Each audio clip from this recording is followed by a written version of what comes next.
We are going to now see how a motivational strategy of the Tanya has 4 elements. And a motivational strategy is a derech in Avodah, a path of service. The 4 elements are, first one is self-talk, the second one is immersion, the third one is a pledge, and the fourth one is a culture. Culture affects everything you do. Now the first one is self-talk. It's about speaking to one's heart. It gives a person direction. The next one is immersion. It's about what do we think about? What do you study? What does a person educate themselves in? What do they immerse themselves in? Where is their attention?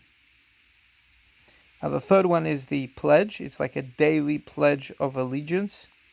It's like on your marks, get set, go. The fourth one is the culture. The question is, how do we feel the culture?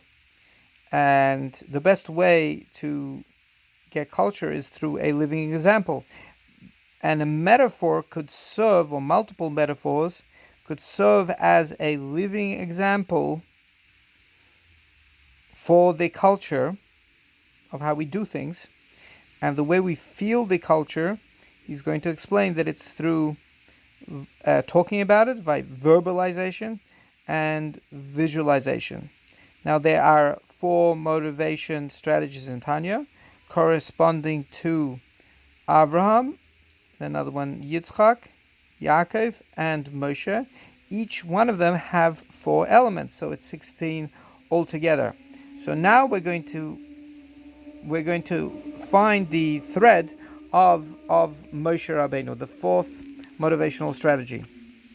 We look in chapter Yud of Tanya, chapter 10, and the Alter Rebbe introduces a motivational strategy that's connected with the Tzaddik Gomer, which is connected to the Rashbi, Rabbi Shimon Bar Yochai. And he explains that the way they're the living example. They don't do things in order just to glue themselves to Hashem alone. Rather, this is the idea of a chassid. They are hamischassid in kainai. In other words, they do kindness to Hashem. How? By connecting and revealing Kudsha Brich, which is Hashem's feelings, v'shechinte, and in His words, betachtonim, in this world. That's how they're kind to Hashem. Their intent is to reveal Hashem's feelings in His words, which in this lower world. And then he explains the culture. The culture is B'rai Mehemna. Rai Mehemna is the faithful shepherd, which is Moshe Rabeinu. And the culture is Kebrad Ishtado, like a child that's on a mission to save his parents, which he loves more than himself, and he's going to redeem them from captivity, even if it costs him his life. That's the metaphor which is going to create the culture. But we see already that these things are connected. The Tzaddik Gomer, the complete Tzaddik, Rabbi Shimon Bar Yochai, being a chassid, and the faithful shepherd, Moshe Rabeinu. It's all these themes are connected. Now the next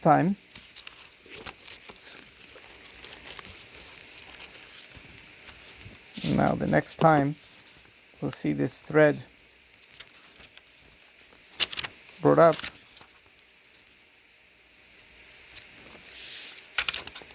In Lamed Gimel, chapter Lamed Gimel, the Alter Rebbe teaches us how to see the oneness of Hashem in the world.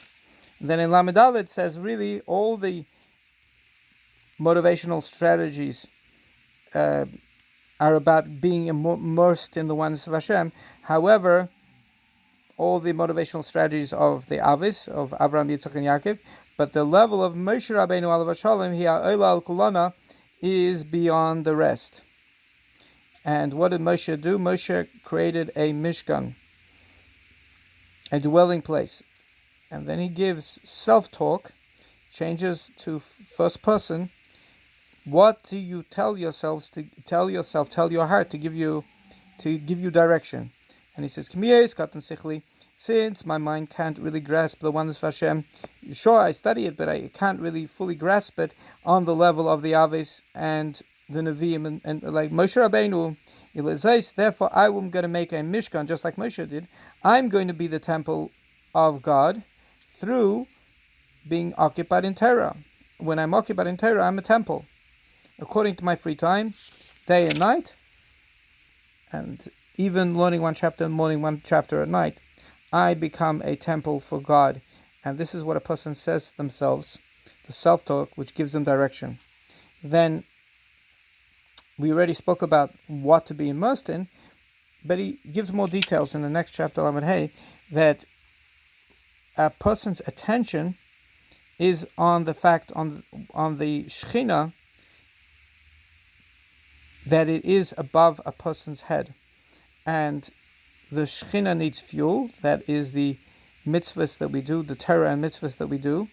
But the point is that the Shechina has to give light to our surroundings. So we have to make sure that when we do mitzvahs, we're paying attention that our mitzvahs will bring light to our surroundings.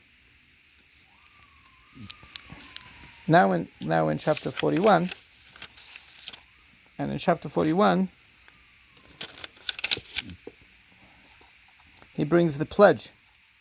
Now this pledge we do in the Siddur every morning, before we start the main part of the prayers.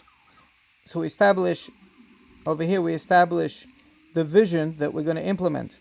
In other words, we are praying to connect to God, to be motivated in order to reach the end state of bringing the Shekhinah and revealing it in the lower worlds. And how is the world going to look like when we do that? And over here is the vision. So here's the vision, and here's the pledge that we're pledging before we start praying. This is with the intent to motivate us to bring the Shekhinah down into the world. Then he explains that this is really, the Alter Rebbe explains that this has to do with Avraham, a great love, to make nachas to Hashem.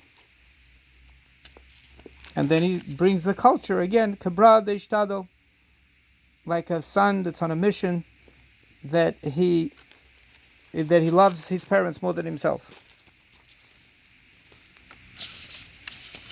So now the question is,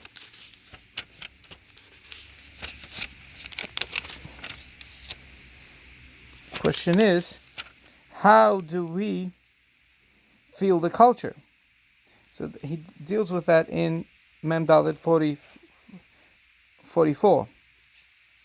Now he says, Ava Rabba, we already know from the middle of Mem Aleph that this is Ava Rabba, and he quotes the Raya Mehemda from Moshe Rabeinu.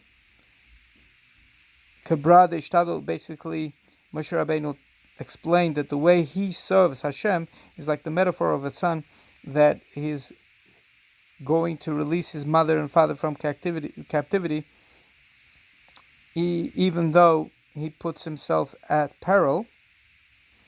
And the question is, how do we reveal it? So on the next page, he explains that liyos ragil al l'shen v'kailei. The way we feel this culture is we speak about it, we verbalize it, we audibly verbalize it. And then he also says that we can also visualize it. And if we visualize this metaphor, then it's going to have impact. It's going to elevate the Torah mitzvahs that we do, like Ava Rabba, like the great love. And he also mentions another metaphor, the metaphor of a child returning to its father, the king, from captivity. Imagine how happy the king is. That's how happy Hashem is when we're doing this. So our intent is not about ourselves. It's about causing Hashem nachas to fulfill the mission. And these are the four motivational motivational elements of the path of Service Hashem, which the Alter Rebbe tells us, which go in line with Moshe Rabeinu. There's the self-talk, to be that we are going to be a temple for Hashem, our attitude and the emotion. We study about the oneness of Hashem, and especially about the fact that we have a Shechina, that we pay attention to the fact that we have the Shechina above us, and it's important that we make light to give light to our surroundings. Then there is the pledge, the daily pledge that we make to achieve this end state when we say L'Shem Yichud Kudsha B'Chud Shechinte, and we speak about this metaphor that is going to help us feel the culture that everything that we do during the day is going to have that motivation, that inspiration of the Avraham, which is really a gift, which is really gifted to us from the Raya Mehemna, from Moshe Rabeinu.